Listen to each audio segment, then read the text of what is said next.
Now, we will move to the motion of charge in a magnetic field. ठीक है, आज हम लोग देखेंगे motion of charge in magnetic field. Charge का मोशन कैसे होता है मैग्नेटिक फील्ड में।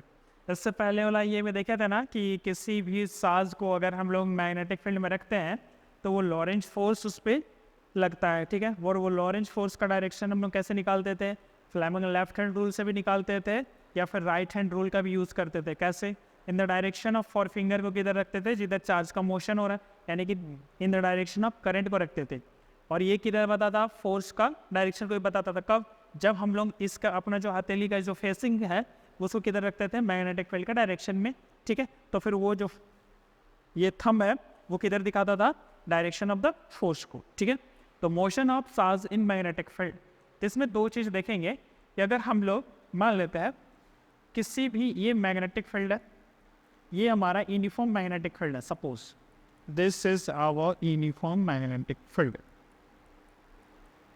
ओके। ये बन गया यूनिफॉर्म मैग्नेटिक फील्ड।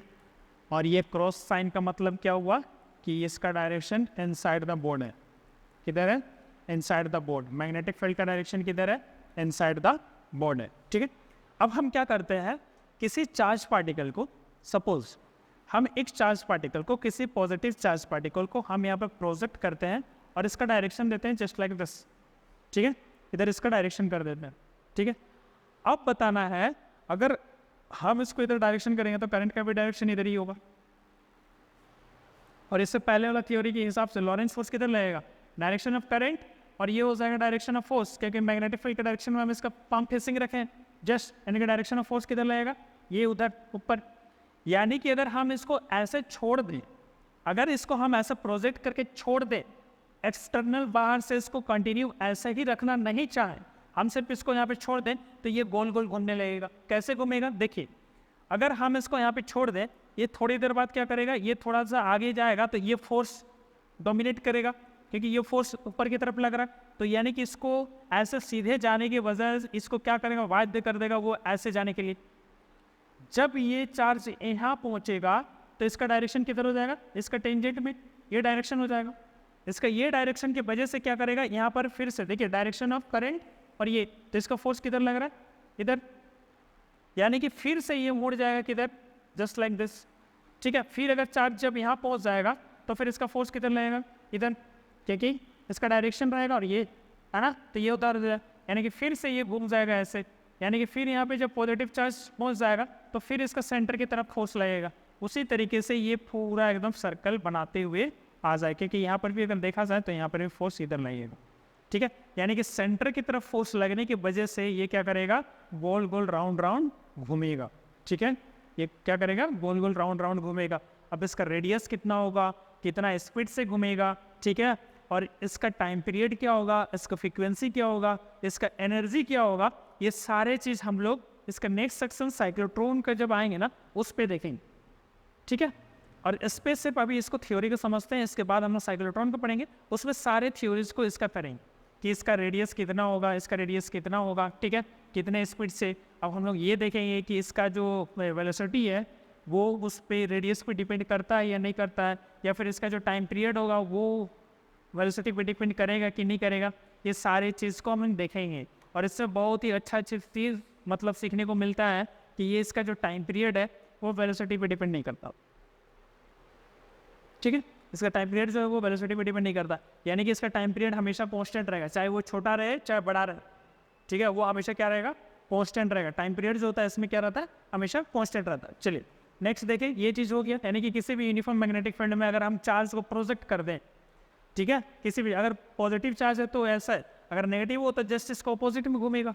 बात समझ में आ रही, यानी कि चार्ज को अगर हम लोग सिर्फ उसको प्रोजेक्ट करके किसी वेलोसिटी v से अगर हम प्रोजेक्ट कर देते हैं तो फिर वो क्या करेगा, इसको कंटिन्यू क्या करेगा, मूव करेगा, और कैसे मूव करेगा, सर्कुलर मोशन में करेगा। क्यों, क्योंकि यहाँ पर लॉरेंज फोर्स अप्लाई होगा जिसके वजह से उसको सीधे घूमने नहीं देगा, वो सीधे जाने नहीं देगा, वो क्या करेगा, उसको रोटेट करेगा। हाँ, कभी कभी क्वेश्चंस पूछ देता है, ठीक है, नीट हो सही हो या फिर बोर्ड में भी पूछ देता है कि ऐसा किस कंडीशन में, ऐसा कौन सा कंडीशन होगा जिसमें ये जो होगा ना वो फोर्स, मतलब ये इसका जो वेलोसिटी v से अगर मूव कर रहा है तो तो इसको वेलोसिटी में किसी तरह कोई इन्फ्लुएंस नहीं होगा और इसका डायरेक्शन में भी कोई मतलब किसी तरह कोई दिक्कत नहीं होगा। कब होगा? जब हम लोग चार्ज को in the direction of magnetic field या फिर opposite direction to the magnetic field रखेंगे तब, क्योंकि वहाँ पे लॉरेंज फोर्स क्या हो जाता है, स्पेशल केस में हम लोगों ने पढ़ दिया था कि वहाँ पर लॉरेंज फोर्स क्या हो जाता है, जीरो होता है। कितना होता है? जीरो होता है, जिसके वजह से वो अपना जिस हिसाब से घूम रहा था वैसे ही घूमेगा। ठीक है, अब देखिए एक हेलिकल पाथ मतलब चार्ज कब ऐसे स्प्रिंग की तरह, जैसे होता है ना स्प्रिंग का जैसे डायरेक्शन बना हुआ रहता है, वैसे कब ऐसे ये रोटेट करते हुए आएगा। यानी कि मान लेते हैं, ठीक है, ये कोई कोऑर्डिनेट एक्सिस है, ठीक है, जस्ट लाइक दिस। मान लेते हैं इन द डायरेक्शन ऑफ, ये हो जाएगा इसका जो डायरेक्शन है मैग्नेटिक फील्ड का डायरेक्शन मान लेते हैं ऐसे रख दें, ठीक है। और अगर हम चार्ज को इसको किसी एंगल थीटा से अगर इसको ऐसे निकाल दें, एंगल थीटा से क्या करते हैं, इसको निकाल देते हैं वेलोसिटी v से, पॉजिटिव चार्ज है इसको ऐसे। अगर मैग्नेटिक फील्ड है तो मैग्नेटिक फील्ड तो ऐसे रहता है, अगर परपेंडिकुलर रहता तो ये गोल गोल घूमता है, क्योंकि अगर इसको पूरा y एक्सिस में अगर रख दें x y, इसको x मान लेते हैं, इसको y मान लेते हैं और इसको z मान लेते हैं, ठीक है। अगर हम y एक्सिस में रखते हैं तो ये सर्कुलर मोशन करता है, ऐसे ऐसे घूमता है। लेकिन हम इसको क्या किए, थोड़ा सा एंगल बना के, यानी कि कितना एंगल से, थीटा एंगल से हम इसको बना दें। किसके साथ? v और v के बीच का एंगल कितना है, थीटा।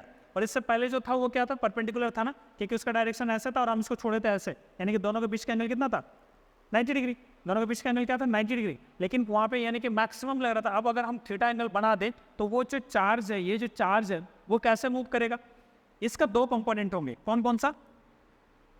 ये जो वेलोसिटी v का है, इसके एक कंपोनेंट इधर, एक कंपोनेंट इधर, और इधर जो कंपोनेंट होगा वो क्या हो जाएगा, v cos थीटा, और इधर जो कंपोनेंट होगा वो क्या हो जाएगा, v sin थीटा। क्लियर है? ये हो जाएगा v cos थीटा और ये हो जाएगा v sin थीटा।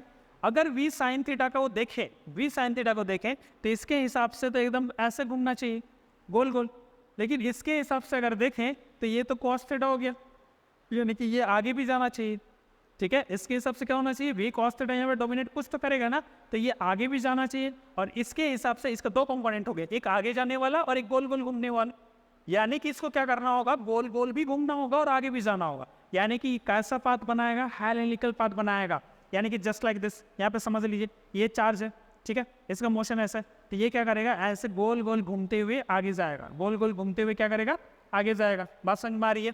तो ये गोल गोल घूमते हुए आगे जाएगा, मतलब यहाँ पे कैसा होगा, जस्ट लाइक दिस। कैसा बनेगा, जस्ट लाइक, ठीक है। यानी कि ये जो चार्ज है, ये पॉजिटिव चार्ज क्या करेगा, ऐसे करते हुए ये घूमेगा, ठीक है। ये पॉजिटिव चार्ज ऐसे करते करते हुए आगे यहाँ पे निकलते हुए आगे जाएगा, ठीक है। और इसी को बोलते हैं हेलिकल पाथ। क्या बोलते हैं इसको, हेलिकल, ठीक है, या फिर हेलिक्स भी बोलते हैं। किसी एक ये क्या बोलते हैं इसको, हेलिक्स भी बोलेंगे, ठीक है। अब इसमें सोचने वाली चीज़ ये है ना, इसके बीच का एंगल, ये इसको कौन घुमाने की, इसको आगे ले जाने के लिए कौन ये कर रहा है, ये, ठीक है, v cos थीटा, और यही हो जाएगा v पैरेलल, इसी को बोलेंगे v पैरेलल, ठीक है। ये हो जाएगा v पैरेलल के बराबर, ठीक है, और ये हो जाएगा v परपेंडिकुलर। यानी कि वेलोसिटी के दो कंपोनेंट, एक पैरेलल और एक कम परपेंडिकुलर, किसके, मैग्नेटिक फील्ड के। क्लियर है? ये दो चीज़ हो जाएगा। अब देखिए इसमें, इसका अगर हम लोग देखें तो इसका जो पिच होता है, पिच किसको बोलते हैं, यहाँ से यहाँ तक, यानी कि ये जो एक राउंड पूरा करने के लिए, दिस वाई, ठीक है, एक राउंड पूरा करने पे इस जितना डिस्टेंस लेता है ना, ये this is pitch, this is pitch, ये हो जाएगा पिच, ठीक है। और ये जो पिच होता है वो कितना होता है, पिच का जो वैल्यू होगा वो होगा यहाँ से यहाँ तक, यानी कि इसका जो टाइम पीरियड रहेगा, इसका जो टाइम पीरियड रहेगा, इसका जो टाइम पीरियड यानी कि वन राउंड पूरा करने के लिए जितना इसका मतलब टाइम लगेगा, और time into distance, time into distance, है ना। यानी कि पिच, यहाँ पे ये तो पूरा पिच क्या हो गया, एक तरह से डिस्टेंस हो गया ना। अगर हम लोग देखें वेलोसिटी इक्वल क्या होता है, डिस्टेंस बाय टाइम, तो डिस्टेंस हो गया पिच, तो वेलोसिटी इंटू टाइम जो होगा v इंटू टी हो जाएगा, वो क्या हो जाएगा, डिस्टेंस। और ये जो डिस्टेंस है एक, ये कौन सा टाइम पीरियड होगा, जब यहाँ से यहाँ तक आने के लिए इसको जो टाइम पीरियड लगा, ठीक है, वो टाइम पीरियड। यानी कि यहाँ पे क्या हो जाएगा, v पैरेलल, इसका जो वेलोसिटी होगा कौन सा होगा, इधर वाला जाएगा जो आगे जाएगा, यानी कि v parallel into time period, v parallel into time period. अगर हम टाइम पीरियड की बात करें, वैसे इसको आगे डिस्कस करने वाले थे, लेकिन अगर ये चीज़ आ गया तो चलिए दिखाई देते हैं। टाइम पीरियड क्या होता है, किसी भी चीज़ का टाइम, यानी कि distance by velocity, distance by velocity, this is the time period. अगर देखें वेलोसिटी की बात करें तो यहाँ पे ये गोल गोल घूम रहा है किसके वजह से, सेंट्रल लॉरेंज फोर्स की वजह से, यानी कि लॉरेंज फोर्स और यहाँ पे central centripetal force mv²/r equal to क्या होता है QVB, है ना। तो यहाँ पे क्या हो जाएगा, ये v से ये v कट जाएगा, यानी कि v इक्वल टू क्या हो जाएगा QBr, ये r उधर चल जाएगा और डिवाइडेड बाई mv, QBr/m, यानी कि v की जगह हम इसको अगर पुट कर दें तो क्या हो जाएगा, therefore time period equal to क्या हो जाएगा, therefore time period equal to हो जाएगा 2πr by QBr by m ऊपर चल जाएगा, दिस r से कैंसिल आउट, यानी क्या हो जाएगा 2πm/QB, this is the time period, है ना।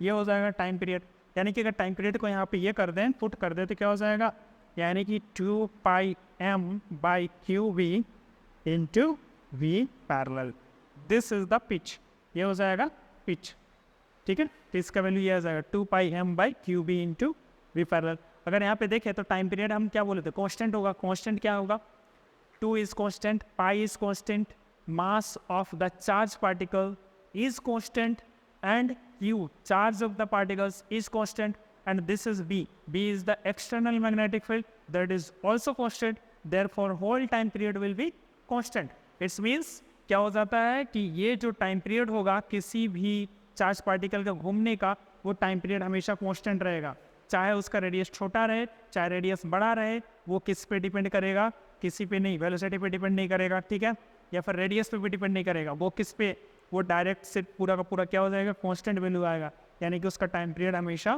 कांस्टेंट रहेगा। ये चीज़ हम लोगों को देखने को मिला, ठीक है। यहाँ तक क्लियर है, समझ में आया। इसको हेलिक्स बोलते हैं। पिच, पिच का वैल्यू क्या होता है, दिस वन, ठीक है। अगर यहाँ पे देखें एंगुलर फ्रीक्वेंसी की भी बात करें तो वो कितना हो जाएगा, अगर एंगुलर फ्रीक्वेंसी देखें तो v इक्वल टू क्या होता है, r omega, v equal to r omega, और v का वैल्यू कितना है QBr/m equal to r omega, omega equal to r cancel out, यानी कि ओमेगा इक्वल टू क्या है QB/m, this is the angular velocity, ठीक है, QB/m। अगर यहाँ पर भी देखें तो एंगुलर वेलोसिटी भी क्या है, कांस्टेंट है, एंगुलर वेलोसिटी भी कांस्टेंट है, क्यों, charge is constant, magnetic field is constant, mass of the charge particle is also constant. Is it clear, यहाँ तक सब समझ में आया, क्लियर है। ये हेलिकल पाथ बनाता है अगर किसी एंगल थीटा से अगर उसको प्रोजेक्ट करे तो, ठीक है। चलिए, हाँ, इससे रिलेटेड एक क्वेश्चन है, ठीक है, एग्जाम्पल 4.3, ठीक है। क्या है question, what is the radius of the path of an electron, उस इलेक्ट्रॉन का पाथ का रेडियस क्या होगा।